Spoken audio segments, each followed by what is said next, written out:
Welcome back, featherweight historians and fluff-lined footnote fans. Today, we put aside our dusty scrolls and pick up a paw.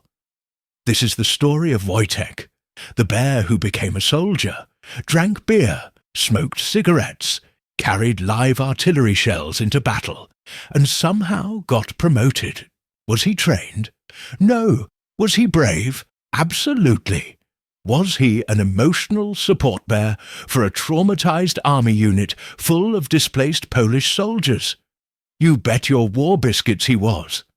So, pour yourself something strong, wrap up in a trench coat of questionable decisions, and get ready for the most lovable chapter in WWII that somehow isn't a Disney movie yet. The story begins in Iran, 1942. A group of Polish soldiers, recently released from Soviet gulags and marching across the Middle East, stop at a small village. There, they find a local boy holding a tiny bear cub. The cub's mother had been killed by hunters. The soldiers do the obvious thing. They buy it. Because when you're exhausted, underfed and stateless, you adopt a bear. They name him Wojtek, pronounced Wojtek, meaning happy warrior. The little bear is hand-fed condensed milk out of an old vodka bottle. Later, he upgrades to fruit, honey, marmalade, and because this is a soldier's bear, beer. He also develops a taste for cigarettes, but only to eat them, not smoke them, because standards. Wojtek quickly becomes one of the boys, wrestling, saluting, and sleeping in tents when the nights get cold. He's not a mascot. He's a comrade. When the unit is reassigned to Italy, military regulations state that mascots aren't allowed on transports. So the soldiers do what any bureaucratically savvy people would do.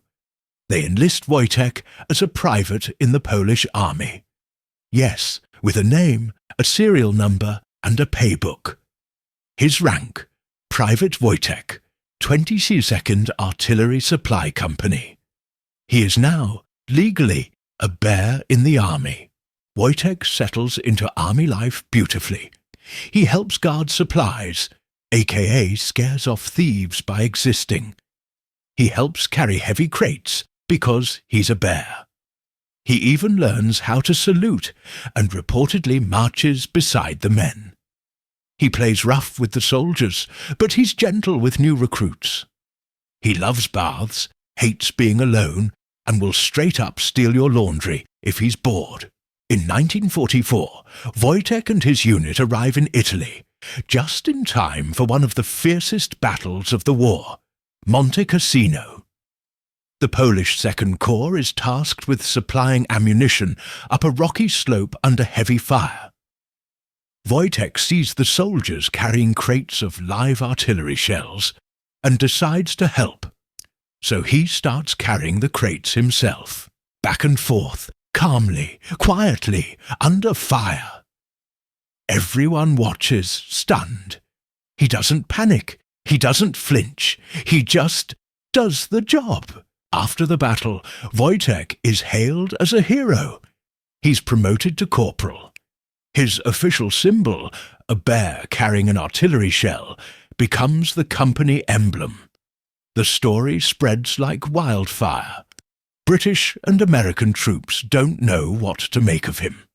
The Soviets are suspicious. The British adore him. The Germans, very confused. Wojtek becomes a living legend. After the war, the Polish soldiers can't return home. Poland is under Soviet control, so they go to Scotland and bring Wojtek with them. He lives with the soldiers in a camp near Glasgow, where he becomes a local celebrity. Kids bring him treats. Journalists write him up. Veterans sneak him beer and cigarettes. He even learns to open pub doors. Imagine a bear politely letting himself into your local pub, drinking a beer, and nodding like, "Long day, huh?" Eventually, the camp closes. Wojtek is moved to the Edinburgh Zoo. But he's not just an exhibit. Veterans visit him regularly, talking to him in Polish, tossing him cigarettes, which he still eats, and reminiscing.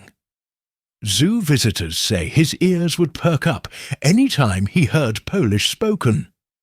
He lived out his days peacefully, surrounded by love and legend, until he passed in 1963. Today there are statues of Wojtek in Poland, Scotland and Italy. The image of a bear hauling an artillery shell stands as a reminder not just of wartime bravery, but of loyalty, companionship, and the strange, beautiful moments that grow in even the darkest places. And yes, there is a documented military file listing him as a former soldier. That's right. A bear has a more impressive war record than most humans. So, if anyone ever tells you history is boring, remind them that a literal bear once fought Nazis, drank beer, and retired a decorated soldier. Corporal Wojtek didn't just carry shells. He carried hearts. He carried morale, and probably a lot of stolen socks. From the Lazy History Club, we salute you, Wojtek. Until next time, stay cozy, stay curious, and keep your bears well fed and legally enlisted.